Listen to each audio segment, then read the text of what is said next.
Okay. All right. I want to welcome all of you to UTM Mobility Network's second Graduate to Student Research Showcase. There's a slight change in program. Shauna will be providing introductory remarks, and then Professor Eric Miller would be concluding the event towards the end.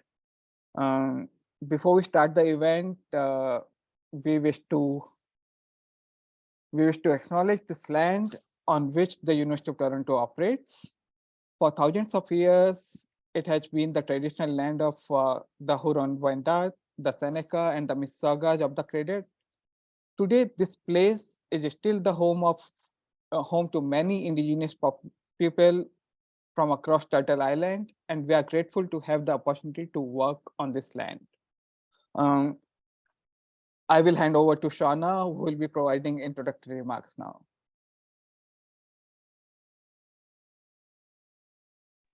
Shauna, you're muted. Thank you very much, Gaurav, and welcome everyone.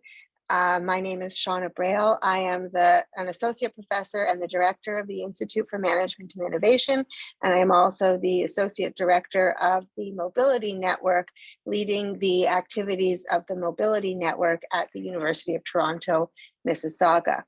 The Mobility Network is an institutional strategic initiative of the University of Toronto, and we focus on bringing together researchers from across the university who study all aspects of mobility. And we are especially pleased at UTM to be able to have funding to support both Gaurav's postdoctoral fellowship, the research activities of a number of graduate students every year. We also have another funding call that supports faculty research, and the third funding call that helps to support the work of internships for professional graduate students in some of our master's program. Today, we're really thrilled to be able to welcome our second cohort of funded graduate research students. And so we will be hearing from Kirsten Lutz, who is a PhD candidate supervised by Professor Matt Adams in the Department of Geography, Geomatics, and Environment at UTM on her work on active school travel interventions in children's mobility. We'll also hear from Gonan Steinberg, a PhD candidate at the Faculty of Information, supervised by Professor Beth Coleman. And Gonan's work is on how urban power relations shape and are shaped by robotic and autonomous systems in transportation and delivery logistics. And third, we'll hear from Devin Wu, who is an MSc student supervised by Professor Ju Wang in the Department of Geography, Geomatics, and Environment, also at UTM. And Devin's research is on exposure to severe noise pollution and its effects on human mobility. So we are really pleased to be able to have provided some financial support to our graduate student cohort, and really looking forward to learning more about your research and engaging in discussion as well. So thank you very much. And I will turn it back to Gaurav.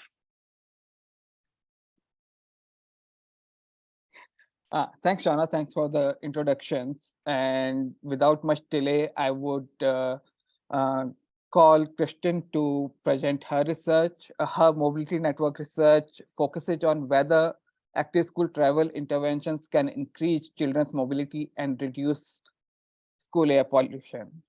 So Kristen, perhaps you can share your slides and. Yeah. Okay. All right. Are we good? Yes. Perfect. All right. So I'll kind of just skip over the intro part here. You guys have done such a great job. So thank you for that. Like you said, just really working on work that looks at active school travel interventions, specifically school streets, and seeing whether or not we can reduce private vehicles and school air pollution. All right, so I'll just start with a little bit of background. So in the Greater Toronto area where I am conducting my research, we've really seen that fewer children are actively traveling or walking and wheeling to and from school. And we've seen a major increase in the number of children who are being driven in private vehicles. So we've seen about up to a 19.2% increase between 1986 and 2011. And more private vehicles in school zones are increasing safety issues and school air pollution. So why do we care that private vehicles are increasing safety issues? What's sort of the call to action here? Well, firstly, children are more likely to be injured or killed in road collisions during the hours of school drop-off and pickup. And secondly, dangerous driving occurs at many schools, and most guardians actually report considering the roads around their child's school to be unsafe. And then moving on, what's the call to action regarding air pollution? Why do we care about these private vehicles increasing school air pollution? Firstly, air pollution has pretty negative health effects, including cardiovascular, cognitive, and respiratory health issues, which can be both long-term and severe. And secondly, children are actually the most vulnerable to the health impacts of air pollution because they breathe more air per unit of body mass. Their bodies and brains are developing, and they tend to spend more time outdoors when air pollution levels are high. And one of those times actually is during school drop-off and pickup, because it typically coincides with peak traffic for commuters. So introducing the project a little bit, moving on from the background, we know that many schools have these streets where vehicles tend to line up and idle until it's their turn to drop off or pick up their children. And these streets contribute not only to the ease of driving children to and from school, but they also create stop and go traffic that produces air pollution. And this traffic can also cause a lot of chaos and safety issues at the school. So to combat this, a few organizations in schools in the Greater Toronto Area have started implementing school street pilots. And these school street pilots typically aim to close the street directly in front of the school at drop-off and pickup times to make it easier and safer for children, guardians, and teachers to actively travel to and from school. And in addition to this primary goal of sort of increasing active school travel, a secondary goal is also to reduce the number of private vehicles as well as the air pollution at schools. So Markham and Mississauga both neighbor the city of Toronto, and each implemented 2 school street pilots in the 2021 to 2022 school year. And together, these pilots targeted a total of 4 schools serving over 600 students. They had unique approaches to how they chose to close the school streets, with their differences typically being in either organization, duration, location, and timing. So for example, concerning organization, the Markham pilots were organized by the school board, where the Mississauga pilots were organized by the municipality. And regarding duration, location, and timing, some pilots happened for 2 weeks, others a month, some happened only in the morning, some happened only in the afternoon, and some actually only closed the drop-off and pickup area rather than the entire street. To many in Ontario, this is known as the kiss and ride. So my methods in this study were first to conduct vehicle surveys. So we did this with grad students live at the schools while these school street pilots were going on. We then used this data to create traffic simulations. With these traffic simulations, we were able to create, or we are going to, I'll get to this later, but this part of the work is still sort of ongoing. We're going to use these traffic counts to ultimately say how many emissions come from the vehicles that are at schools, and then where do these emissions end up in space and time based on how long they idled, how fast they moved, all that sort of data that we get from the traffic simulation models. It's important to note that we completed the vehicle surveys and thus will complete the air pollution models for days with and without school street closures. So in other words, we did these surveys before, during, and after the closures. So before and after the closures, we surveyed the vehicles on the primary street that would be closed during the pilot. We termed these the school streets. And then during the school street closures, we surveyed vehicles on what we termed secondary school streets. And these were defined by the schools themselves as the locations where the schools thought the vehicles were most likely to divert to. So the before and after surveys occurred plus or minus 1 week before and after the pilot projects. So first, I'll present the vehicle survey results from Markham. The number of vehicles column represents the total number of vehicles that we counted, and the percent change represents the percent change in the number of vehicles from baseline or before the school street pilots occurred. So we haven't yet finished the air pollution models, as I mentioned, but from these vehicle surveys, we can start to deduce that, for example, for school 1 in the morning, about 40% of air pollution would have been completely removed. So in other words, those vehicles didn't drive during the pilot, while the other 60% of the air pollution was more likely to be moved because we counted these vehicles still at the school in another area.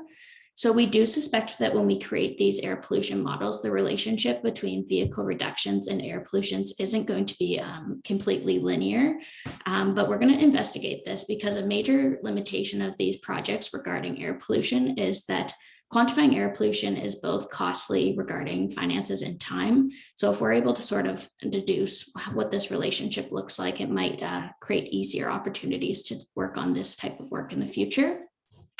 I'll discuss the overall differences and takeaways a little bit further on, but for now, I just want to note that we can see the school who closed only the drop-off and pickup area on the right did reduce vehicles by a lesser amount than the school who closed the entire school street. All right, so next I'm going to present the same sort of results for Mississauga, the Mississauga schools. Again, the air pollution models aren't completely finished, but as we can deduce, for school 2 in the morning, this is where we saw the greatest air pollution reduction out of all 4 schools. So about 66% of air pollution theoretically in a linear relationship would be removed, and about 34% of the air pollution would be moved to another location. Again, I'll discuss the overall takeaways next, but for now, what I want to note is that closing the school street only in the afternoon, so the school on the left here, reduced vehicles by a lesser amount than closing the school street during the morning and the afternoon. All right, so the takeaways from this work, the main takeaways are that closing school streets is about 12% more effective in the morning. We also see that school street closures are about 6% more effective than drop-off and pick-up area closures. So the bigger closures do seem to be working about 6% better.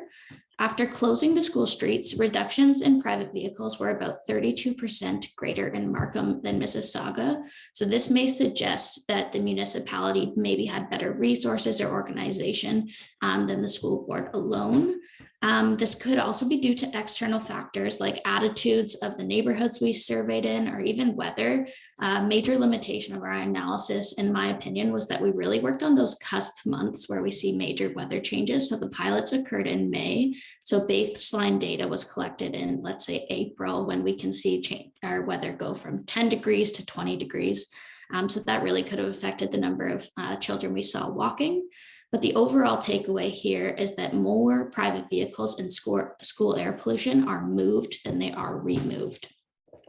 So what does that lead us to really think about? Well, since more private vehicles are being moved around schools rather than removed altogether, we have to really consider that where they move matters and requires more planning.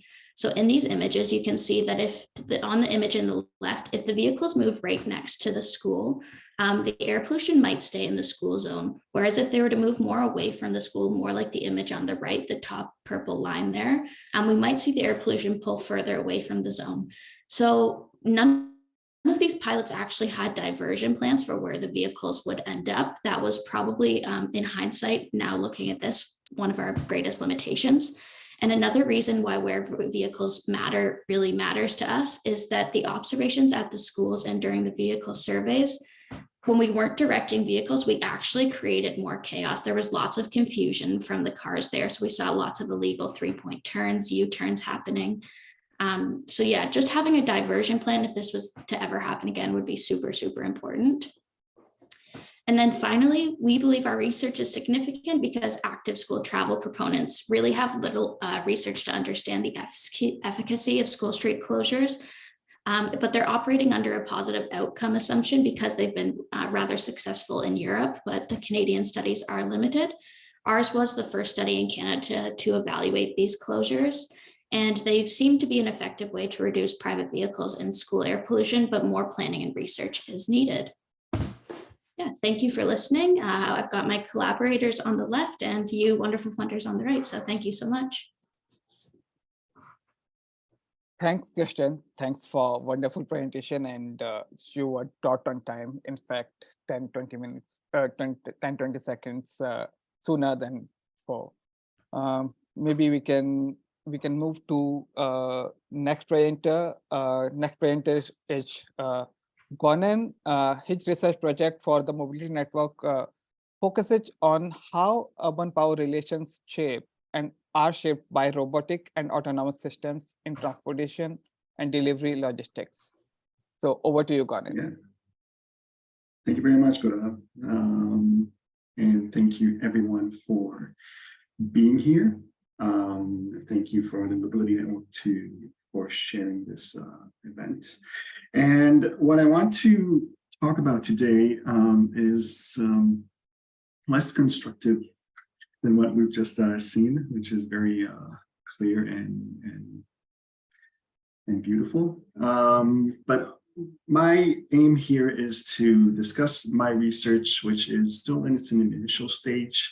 I mean, I don't have, I have maybe initial findings in one dissertation chapter that I'm writing. I still have field work to do, but the essence here is that when I started my research, I tried to look out for technologies that in urban space that are really emerging and novel.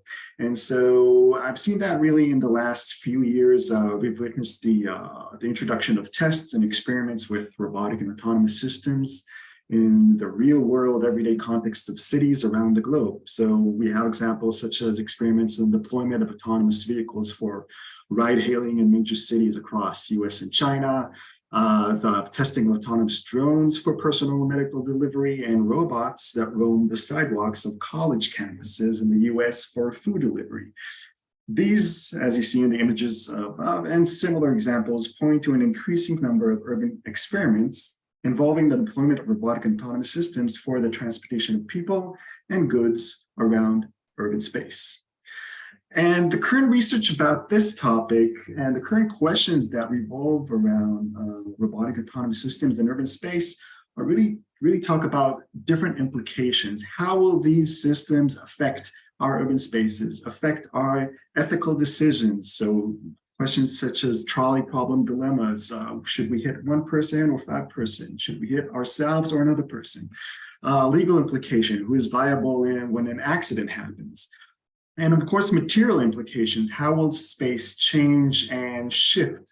How will we adapt our infrastructures accordingly? What kind of different land uses will we have once all these robotic technologies will roam around in urban space? So all these, what's common about all these questions is that they have this assumption that there is an inevitable urban future that is upon us, which is populated by robotic and autonomous systems, and we should therefore properly lay the groundwork for this transition. But what I'm trying to say and think in this research is, and my aim here is to try and complicate this very linear technological determinist point of view in the current discussion that I talked about, and highlight 3 major points. One point is that urban space and life can also affect the emergence of robotic and autonomous systems. So here we're talking about this mutual constitution between the technology itself and the space. So we don't have a one-way street, it is rather a two-way street. The second point is that cities are inherently complex and unpredictable. And the third point is that there are existing correlations in each geographical locale where robotic and autonomous systems are implemented. So in this sense, when you combine all those together, all these points highlight that apart from robotic and autonomous systems being a shaping force, changing landscape, changing infrastructures, etc., it is also shaped by multiple forces in the city, be it political, economic, social, and cultural, that ultimately affect the trajectory of its implementation in messy and unpredictable ways. These points also acknowledge that these different trajectories might recalibrate existing power dynamics for better or for worse. They might exacerbate inequalities, and they might also have alleviate these inequalities. So the old issues that I'm trying to tackle in this research is, first of all, the politics of urban robotic and autonomous systems, which is working out who actually wins and who loses, who has the power over whom, who decides, and how, which are still important questions also in this novel, in these novel technologies, as every other technology. And also, I'm putting the notion of contingencies at the top, meaning thinking of all those surprises and glitches and contradictions and unintended consequences that might interfere with the supposed inevitability and anticipated trajectory of robotic and autonomous systems in cities. So these two old issues are really the bread and butter of what I'm trying to do in my research. And hence the agenda I'm trying to go through and the argument that I'm trying to progress in this research is, first of all, I want to see and look at the histories of different robotic and autonomous systems in cities, because I want to say, hey, there isn't necessarily something new here. We have examples from the past that we can actually rely on and see how they affected and were affected by the power relations in the places that they were implemented. Then I move on to a critical political economy analysis of robotic and autonomous systems in selected cities that I will discuss later, using a political economy of communication framework that helps me to critically engage with the different political economic actors and discourses that are used to implement them. I will then move on to the contingencies of robotic and autonomous systems, trying to carve out different, as I said, surprises, glitches, contradictions, and find out how they change the trajectory of robotic and the implementation of robotic and autonomous systems. And finally, I look at possible alternative futures to robotic and autonomous systems. So it's sort of chronological, but not necessarily. But that's just the way I like to visualize the agenda that I'm promoting in this research. What I want to focus on now is, as I said, the initial remarks on my dissertation, the initial research I managed to do during the tenure of this award. So focusing on this critical political economy of robotic and autonomous systems, I would like to take a case study of autonomous vehicle industry in San Francisco, focusing on two service providers of autonomous vehicle ride hailing, which are Cruise and Waymo. And Cruise is a company that was founded in 2013. It is now a subsidiary of General Motors, a legacy automobile company, and it offers driverless AV ride-hailing services in San Francisco since March 2022. Waymo, founded in 2009 as Google's self-driving car project, is a subsidiary of Alphabet, which is a tech company, not a legacy automobile company. And it offers driverless AV ride-hailing services in San Francisco since November 2022. And what I did here is I tried to create a critical discourse analysis of different sources and different materials that these corporations published in different places. So we have their websites, we have their social media accounts, we have letters and reports they sent to regulators, we have media appearances and interviews. All these together combined were used to carve out different themes in the discourses that they have that they gave in those specific sources. So I want to focus on the themes that they say their technologies are promoting, and three themes: safety, accessible, improving accessibility, and sustainable, improving the sustainability of the city. And I wrote above that this is a form of AV, autonomous vehicle technological solutionism, because the assumption is that from these themes, the underlying assumption is that the current transportation system is not enough. It is, in a sense, perhaps even broken. So it's prone to human errors and violations and therefore unsafe. It fails to provide adequate solutions to disabled people and hence exclusive, and it is too slow to transform into a less polluting system and therefore unsustainable. And what this discourse suggests that autonomous vehicles offer a better way forward that helps solve most of these issues. So this technological solutionism that these companies offer, that these social crises should be solved by technological innovations rather than by non-technological tools, such as policy reforms, is not something that unique to the AV sector. We're familiar with that in smart city discussions, et cetera. But what they do in the context of autonomous vehicles is we should ask what other possible solutions are crowded out when focusing on autonomous vehicles as this magic bullet to these problems.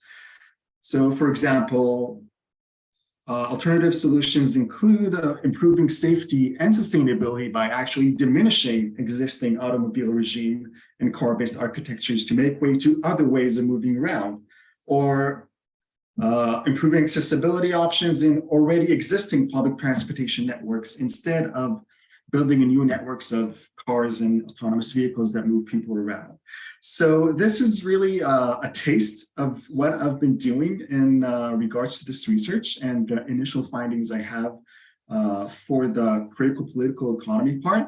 The full chapter, of course, will involve a larger corpus that includes also the analysis of visual materials and policy and documents created by political bodies in state and municipal levels in order to see whether they align with corporate discourse. And of course, other robotic and autonomous systems case studies will also be involved.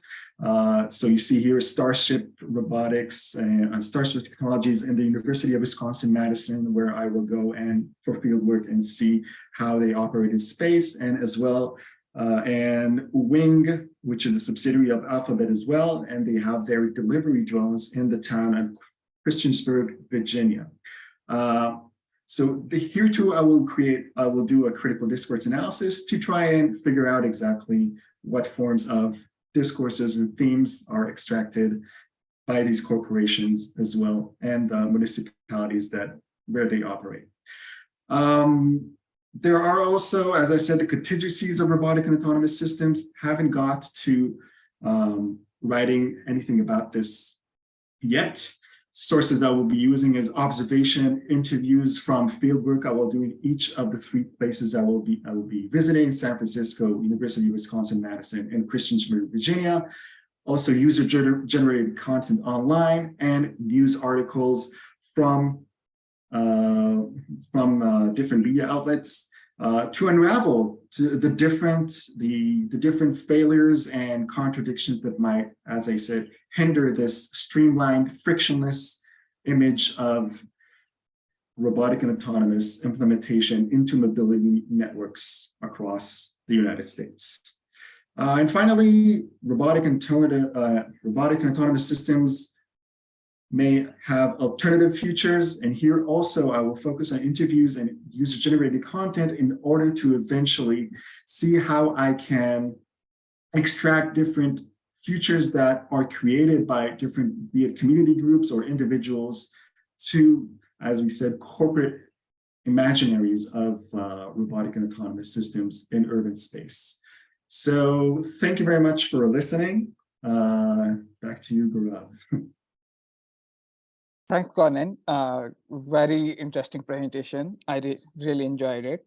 The next presenter is Devin, and his project for the mobility network focuses on investigating exposures to severe noise pollution and its effects on human mobility. Over to you, Devin. Okay, thank you. I'll share my screen now. So, hi everyone, my name is Devin, and my project for the mobility is regarding the noise pollution and its association with the urban microbuilt environment. And I will start with a short introduction to the background of noise pollution, and I will jump into the method about how I collect the data, how I process it, and the findings I got right now. So the definition of noise is actually the unwanted sound that can generate negative disturbance to human or animal lives. And one major urban pollutant that people usually know is air pollution, but noise was actually also defined as an agent of pollution in the city. And the exposure to the noise pollution may lead to physical and mental health issues, for example, mental disorders, and may influence the psychological stresses. And the noise management is actually critical and mandatory for a sustainable city development. So where does the noise come from? And the existing literature often illustrate that the noise often comes from the traffic and the human activities on the street, but there are actually other elements on the street that could also impact noise, perhaps generate or reduce the noise pollutions, and which can be for example, the vegetations, the constructions, or maybe just the the existing of buildings may impact the noise pollution perceived. And existing literatures often investigate the noise pollution from a larger scale. For example, they use the land use regressions, they use the social economic variables, and they found some association with the noise pollutants, but they are not too much focused on the micro scales. For example, the existing elements, the micro built environments on the street, how does it affect the noise pollutants that need to be studied? And my objective for this research is examine how noise pollution are associated with the micro built environment, and meanwhile also predict the noise pollution from street view images. And in order to measure the noise pollution, we collect the noise levels on the street around the city by carrying a GPS device, and meanwhile as well as a noise sensor. And also for each GPS point we logged, we also collect the street view images, and we match the street view images with the GPS points. And finally, we use a machine learning model to extract the micro built environments from street view images. And based on the extracted micro built environment, we are trying to first try to find the association between those elements and the noise pollution, and also predict the noise pollution from this extracted micro built environment. So our data collection are actually we recruit participants to carry our devices, and they carry this device for 7 days. So in day 0, they will attend orientation and they will pick up their devices. And starting from day 1, they will keep this bag with them in their daily activities. For example, if they go to work, they will carry this device. And each day they will be asked to fill in a short survey, daily survey regarding their perceived stress level, perceived noise level. How do they feel about the noise environment around them? And also they will be asked to fill in their travel diaries. We will collect information regarding how they travel from one place to the others, and is this place inside the building or it is outside of the building. So the daily short survey gives information regarding their immediate feelings, and the daily travel diaries allow us to find to know about their transportation mode. So this data collection went through from August to December in 2022. So we actually already finished the data collection. We try to find the participants by posting posters around the city. So the image on the right are the posters we post in the UTM library, but majority of our participants actually comes from outside of the universities, from different places in the city of Mississauga. And the carrying bag, so this is the device they carry. It contains a noise meter, so it records a noise level once every 30 seconds. And as well, we have the GPS device with them. So by matching this data, we can get, by matching the data we have, we can get the data similar to this. So the blue dots are the GPS points, and the red lines are my trajectory. So this is an example about me traveling from my home to school, and on each of the blue dots, we will have a noise reading associated with them. And with the GPS points, we collect the street view images, and we extract the micro built environment from the street view images. For example, the car in the red rectangular can be extracted by the model. So it is the little blue things in here. So that's the car extracted by the model. And with the data collected, so this is summary of the data that we have collected. We have the transportation mode for each individual for each of their trips, and we have the GPS points with the street view images, and as well we have their subjective feelings. So with the data we have, so I did some first step analysis to the data. So this is the box plot for the noise level in different transportation modes. So in here we can see that people traveling with vehicles, they have a more diverse noise level recorded. So, and as well as walking, but for other transportation modes as such as bicycle or bus or train. So the recorded noise level are actually more concentrated. And with the data I have, I also try to predict the noise level in the city from street view images. So the input of the model is the microbuilt environment extracted from street view images, and the output is the noise level in decibels. So I use the random forest model to generate the noise map in the city. So R0 is 0.34. So the map seems pretty random, but if we deal with kernel density over it, we can get a general sense of about the noise level, noise pollution in the city of Mississauga. We can see that the noise pollution are actually more concentrated around the highways and the airports, which is aligns with the existing literature. But the interesting finding that we found is there is actually a region of the residential area that also has a relatively higher noise pollution density than the other region, which has not been illustrated in the previous research. We also try to see what types of microbuilt environment are associated with the noise pollution, and the findings are the majority of the microbuilt environment that improves human mobility. For example, the trucks, the bus, the motorcycles are associated with high noise pollution, and the element that blocks human mobilities, for example, fences, actually negatively associated with the noise pollution. So that's the result I get from now. So a summary is that the noise level varies across different transportation methods, and the street view derived microbuilt environment is capable to predict the noise pollution level.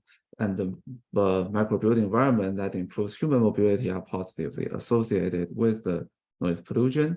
So there are still many analyses that I haven't done in this research. I will further explore the temporal dynamics of the noise pollution. So now I didn't divide the data I have into different time of day and day of week, so which can create a different results. And I haven't compared my results from street view images, so the street view derived noise pollution with the land use regression, which is a more traditional model used by existing literature. And then last is I will try to investigate the difference in daily noise level between people with different social and cultural backgrounds. So that comes to the end of my presentation. Thank you, everyone. Thanks, Devin. Really nice work. I really enjoyed seeing your presentation. Thank you, all three of the presenters. Wonderful presentations. Now I open up the Q&A session, and anybody who wants to ask questions, you can either ask questions directly, or if you want to type it and in the chat box, then I'll read the questions for you. You can raise your hands, or you can indicate that you want to ask questions. If you want to speak directly, that's also.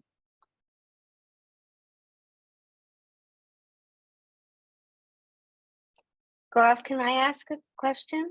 Sure, Shana, please go ahead.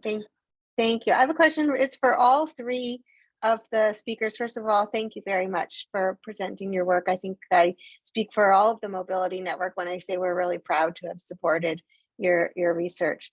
My question is related to how participation in the Mobility Network as recipients of these funds helped you think or rethink an element of your work, or your approach to your work, or even the impact of your work.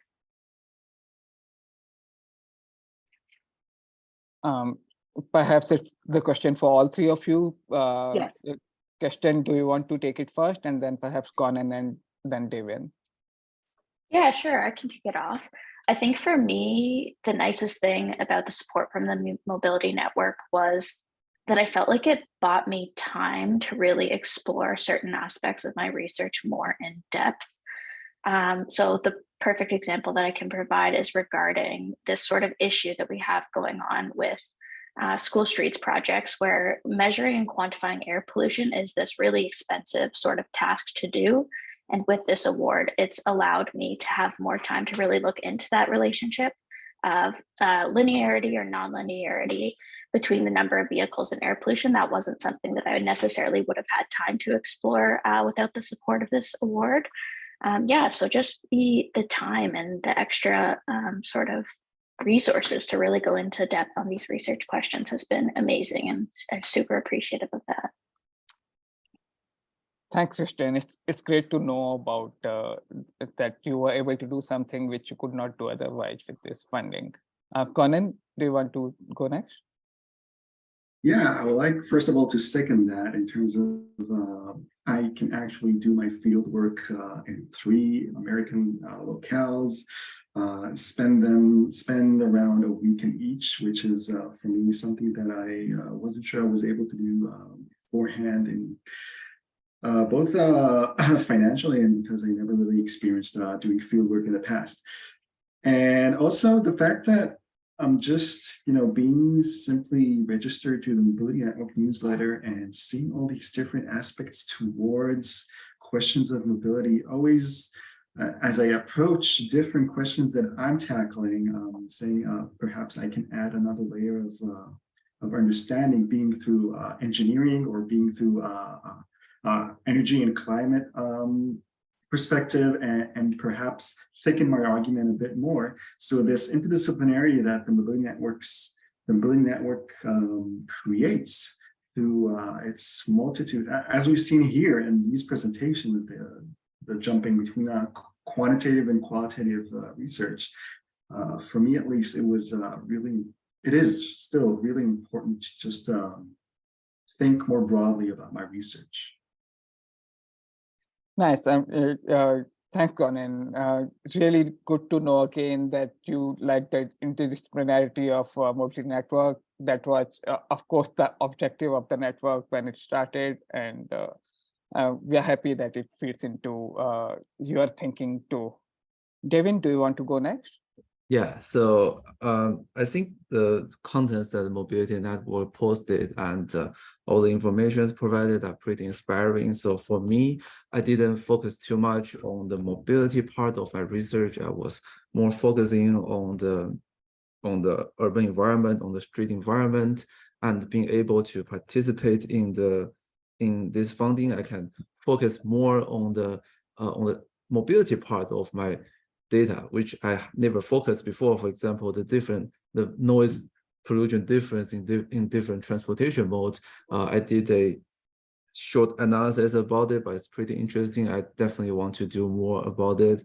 And because I don't have too much backgrounds in this kind of field before, it's pretty inspiring to me. Thanks, Devin. Nice to hear that it inspired you to take up mobility research. Okay, I see Claire has raised the hand. Claire, do you want to ask your question? Yeah, I want to say congratulations. This work is really exciting and really interesting, and it's not something that I know much about. I'm a staff member here at our institute, and so I want to congratulate you on really exciting work. And I'm somebody who lives like down the street, and so hearing all of your studies and kind of thinking about it as a community member that lives in these neighborhoods and does school drop off and doesn't try to idle my car and all of those things. I guess my question for you is around thinking about, in the future, if you had to describe your work and the importance of your work in like 1 or 2 sentences to somebody who lives down the street. I think these are topics that a lot of community members either know about or don't know about. Like, how would you describe your work to somebody who doesn't know anything about this, who lives in these communities? Like layperson language, I guess, is what I'm asking you. Thanks, Claire. Again, I think this is a question for all 3 of you, but maybe we can reverse the order this time. Perhaps, Devin, do you want to go first, and then Conan, and then Kirsten? Can you hear me? My computer is freezing right now, but I'm not sure if the audio is working. We can hear you perfectly. Okay, perfect. Okay, so that's a very good question. I actually haven't think about this kind of things before. So for me, I would say my research helped to study the noise that what people experience in their daily life that they may not even notice. For example, like noise is everywhere, but people don't often pay attention to it. My study helps them to learn a little bit about the noise level they are experiencing in their daily life. That's great. I really like the answer. It's very straightforward and it cuts to what people think, what people are concerned in everyday lives, right? Conan, do you want to go next? Sure. So I guess in layman terms, I would say, let's first don't believe the hype and think about robotics and the robots that we see now in urban space and in the future as artifacts that have they both have actual implications on the space that we live in and the society that we live in, but also we have the option of appropriating them differently. And there are many forces that can actually change how these robots actually act in space and what goals they serve. So what I want us to think about these artifacts and robots is that eventually it's not a one-way street. We should not think of them as this revolutionary tool that will change everything. They do change things, but we want to also think of how they are changed themselves. And we want to do that with the understanding that we're trying to progress social good and equity and social justice. So that's great answer, Conan. Again, Kristen, do you want to go next? Yeah, I can close this off here. So yeah, I think when I broadly explain my research to either my friends and family or my loved ones sort of outside of the academic scope, the words I usually choose are like environment and health. Ultimately, healthy environments lead to better health.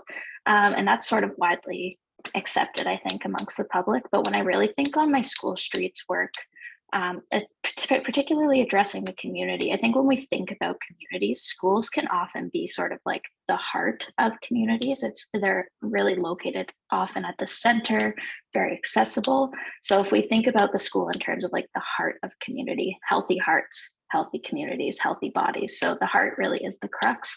And yeah, if we're improving health at schools, we're really improving health for the greater community. So that's how I would explain it to my next door neighbor. Thanks, Kristen. Again, very nice answer. Very straightforward, I would say.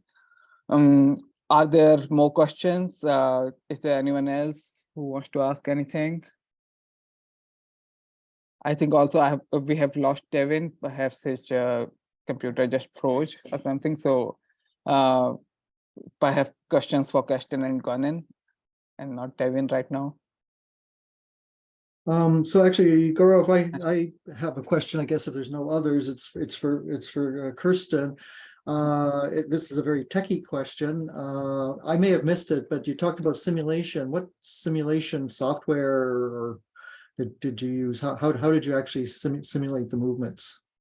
Yeah, we're using a traffic software called Sumo. It's I don't know if you might have worked with it. But yeah, so we're just doing at the very basic level, modeling the traffic behavior on the primary school street. So we've collected data on the number of vehicles, whether they're cars or SUVs, those two categories rather broadly. And then we've also recorded the amount of time they spend idling at the drop-off location. So yeah, just micro-simulating that sort of behavior to create an emissions factor for our dispersion models. Great, thank you. Thanks, Eric. Thanks, Kristen. Anyone else with any questions? Okay, if there's no one else with questions, perhaps I can ask my questions. Again, my question is very general for all three of you.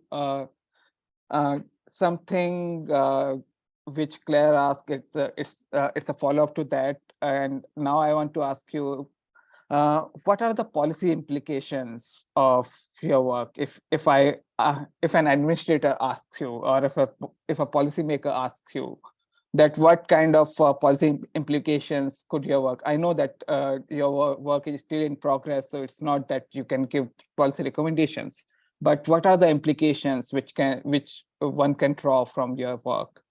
Maybe Gonan, do you want to go first this time? And then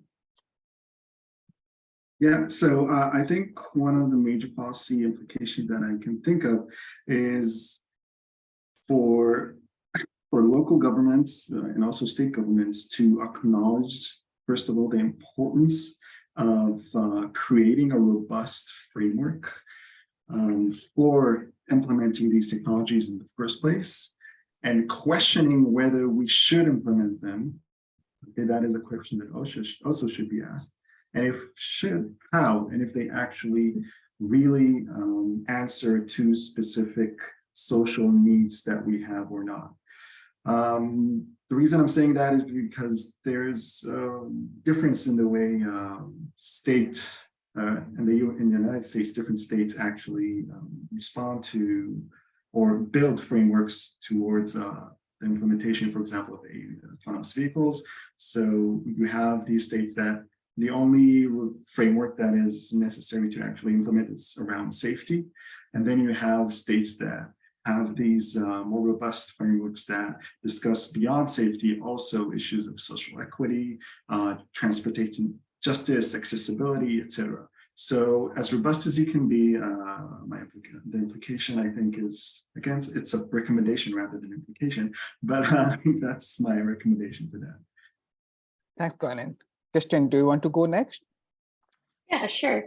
I think the policy implications of my work are kind of twofold. So we have school policy and then like more broad community-based policies. I think regarding both, whether we're talking about sort of municipal roads or school parking lots, policy around where we can idle, how long we can idle, if we're able to park and idle at all, is a definite output of this work. I think a major take home of my work is really going to be, like I said, where vehicles move matter. So maybe we need to take some sort of critical action into sort of helping these people decide, and maybe not even decide, but telling them, you know, here are the spaces where you're allowed to be. Yeah, and obviously, hopefully, in just even designing for future initiatives to get children walking to school, hopefully this will have some implication. Thanks, Christian. Devin, do you want to address this question?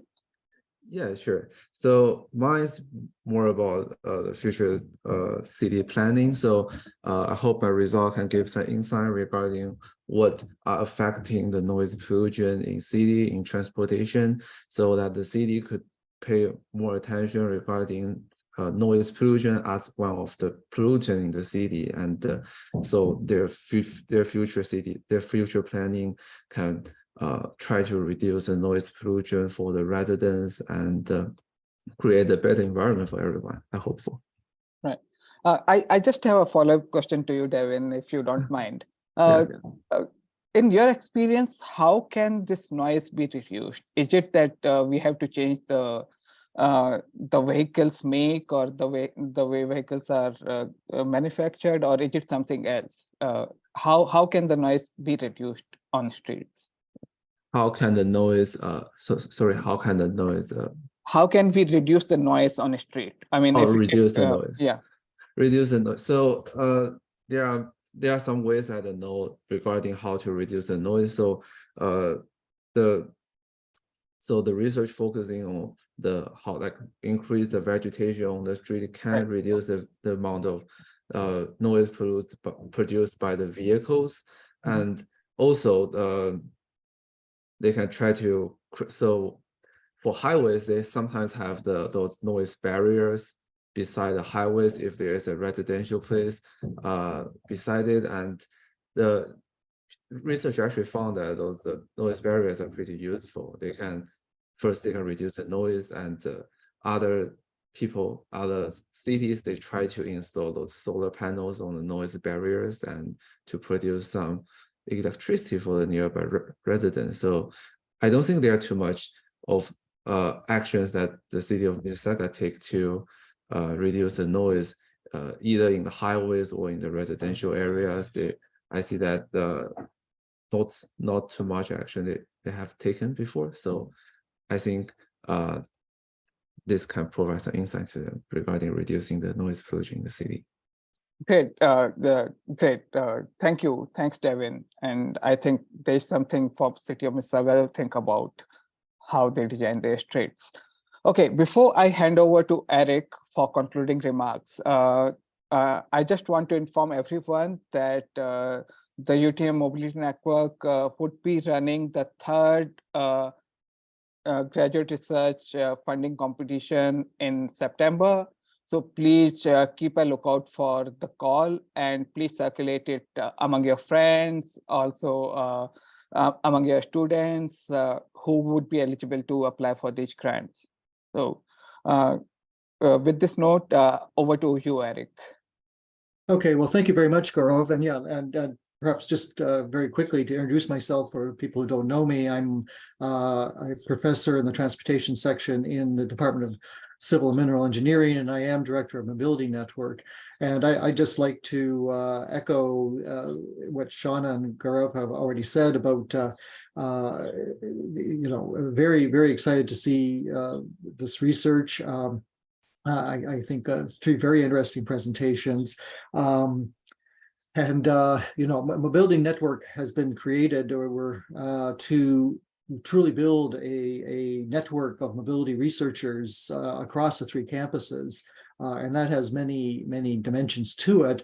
But 2 of them that I think this event addressed directly is, first of all, we take training and mentorship very, very seriously. And what we want to be doing with the network is really making the University of Toronto a great place for graduate students and postdocs and undergraduates to study mobility network and to bring people into the mobility field, get them excited about, support them, and try to augment the experience beyond what people are getting in their labs and their courses and their direct thesis work. And so this research competition that we're sponsoring is very much directed at that, and I think it's doing a great job. We're getting some really, really nice research coming out of it. The other is, quite frankly, to promote mobility within UTM, to build the mobility community within UTM in a cross-disciplinary, multidisciplinary way, as well as across the 3 campuses. And again, I think these sorts of exercises are displaying,